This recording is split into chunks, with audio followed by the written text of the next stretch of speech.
ये हमारी class number 9 है। हम लोग NCERT class 10 science chapter 2 acids bases and salts कर रहे हैं। अगला क्वेश्चन है question number 52, when is the pH of a salt. तो सॉल्ट का पीएच कब 7 होता है, लेस देन 7 होता है और कब ग्रेटर देन 7 होता है। तो हम लोग इसको देखते हैं। पहला 7 कब होता है, तो salts of a strong acid and a strong base are neutral with pH value of 7। तो सॉल्ट जो स्ट्रॉन्ग एसिड और स्ट्रॉन्ग बेस से मिलकर बनते हैं तो वो न्यूट्रल होते हैं और उनका पीएच वैल्यू 7 होता है। जो हमारे सॉल्ट होते हैं जो स्ट्रॉन्ग एसिड और वीक बेस से मिलते हैं तो एसिड का इफेक्ट ज़्यादा होता है क्योंकि स्ट्रॉन्ग होता है, तो उस सॉल्ट्स को हम लोग एसिडिक सॉल्ट्स कहते हैं। उनका पीएच वैल्यू लेस देन 7 होता है जैसे एसिड का होता है। उसी प्रकार सॉल्ट अगर वीक एसिड और स्ट्रॉन्ग बेस का है तो उसे हम लोग बेसिक सॉल्ट कहते हैं और पीएच वैल्यू मोर देन 7 होता है।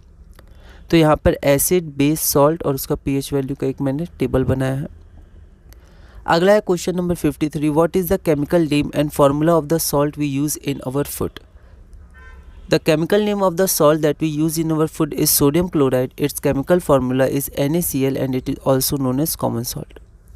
What is rock salt, how were they formed. तो deposits of sodium, solid sodium chloride are found as, यहाँ एज होगा, are found as large crystals and are often brown due to impurities. तो NCERT में लिखा हुआ है कि अलग अलग जगह वर्ल्ड में large crystals of sodium chloride found होते हैं, ठीक है, और ये ब्राउन कलर के होते हैं ड्यू टू इम्प्योरिटीज़, और इन्हें ही हम लोग रॉक सॉल्ट कहते हैं।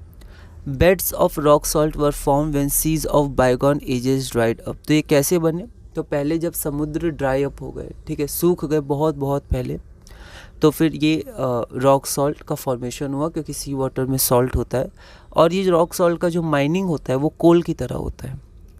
अगला क्वेश्चन है, name some compounds that are formed using common salt NaCl as a raw material.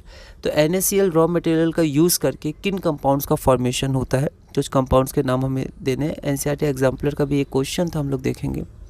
Some compounds that are formed using common salt as a raw material, तो पहला सोडियम हाइड्रोक्साइड। अब bleaching powder में direct NaCl raw material नहीं होता है, NaCl का electrolysis होने से जो CO2 गैस हमारा फॉर्म होता है वो CO2 गैस का यूज़ होता है फॉर्मेशन ऑफ ब्लीचिंग पाउडर में, तो not directly as a raw material, इसलिए मैंने इसको यहाँ लिखा नहीं है। फिर आपका बेकिंग सोडा डायरेक्ट होता है, वॉशिंग सोडा में भी डायरेक्ट होता है, मतलब बेकिंग सोडा से जब आपका बनता है, मतलब जब बेकिंग सोडा बनता है NaCl से, तो बेकिंग सोडा को जब हम लोग हीट करते हैं तो Na2CO3 आ जाता है, फिर उसके बाद वॉशिंग सोडा का फॉर्मेशन होता है। तो हम लोग कह सकते हैं वॉशिंग सोडा में भी डायरेक्ट NaCl का यूज़ होता है, ठीक है, लेकिन ब्लीचिंग पाउडर में NaCl के इलेक्ट्रोलाइसिस से Cl2 का यूज़ होता है। अगला क्वेश्चन है, what is क्लोर alkali process, why is it called so, give a balanced chemical equation. तो क्लोर अल्कली प्रोसेस होता है इलेक्ट्रोलाइसिस ऑफ ब्राइन सॉल्यूशन, जो हमारा एक्वस सोडियम क्लोराइड होता है। When electricity is passed through an aqueous solution of sodium chloride, also called brine, it decomposes to form sodium hydroxide. इस process को क्लोर alkali process इसलिए कहते हैं क्योंकि जो प्रोडक्ट्स फॉर्म होता है वो आपका होता है क्लोरीन, क्लोर से क्लोरीन, और अल्कली क्योंकि सोडियम हाइड्रोक्साइड भी फॉर्म होता है। तो क्लोर अल्कली बेसिस में हाइड्रोजन भी फॉर्म होता है, लेकिन क्लोरीन और NOH के नाम पे इसका क्लोर अल्कली प्रोसेस मतलब नाम हुआ। द बैलेंस केमिकल इक्वेशन आपका ये है, ये इंपॉर्टेंट है, इसे आप ध्यान रख सकते हैं। फिजिकल स्टेट्स भी आप लिख सकते हैं।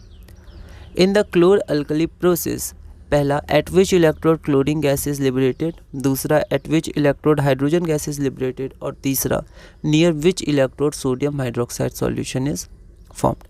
तो क्लोर अल्कली प्रोसेस में क्लोरीन एनोड पर, हाइड्रोजन कैथोड पर और सोडियम हाइड्रोक्साइड फॉर्म होता है near the cathode. What are the three main products formed in the chlor-alkali process? Give a balanced chemical equation. तो three main products formed in the chlor-alkali process are, पहला sodium hydroxide, दूसरा chlorine, तीसरा hydrogen, और इसका balance chemical equation ये रहा। तो इसी के साथ हमने क्लास नंबर 9 पूरी की। अगली वीडियो में हम लोग क्लास नंबर 10 करेंगे, ये हमारा उसका अगला क्वेश्चन है। तो अगली वीडियो में हम लोग क्लास नंबर 10 कंटिन्यू करेंगे और धीरे धीरे अपनी science class 10 chapter 2 acids bases and salts में आगे बढ़ेंगे।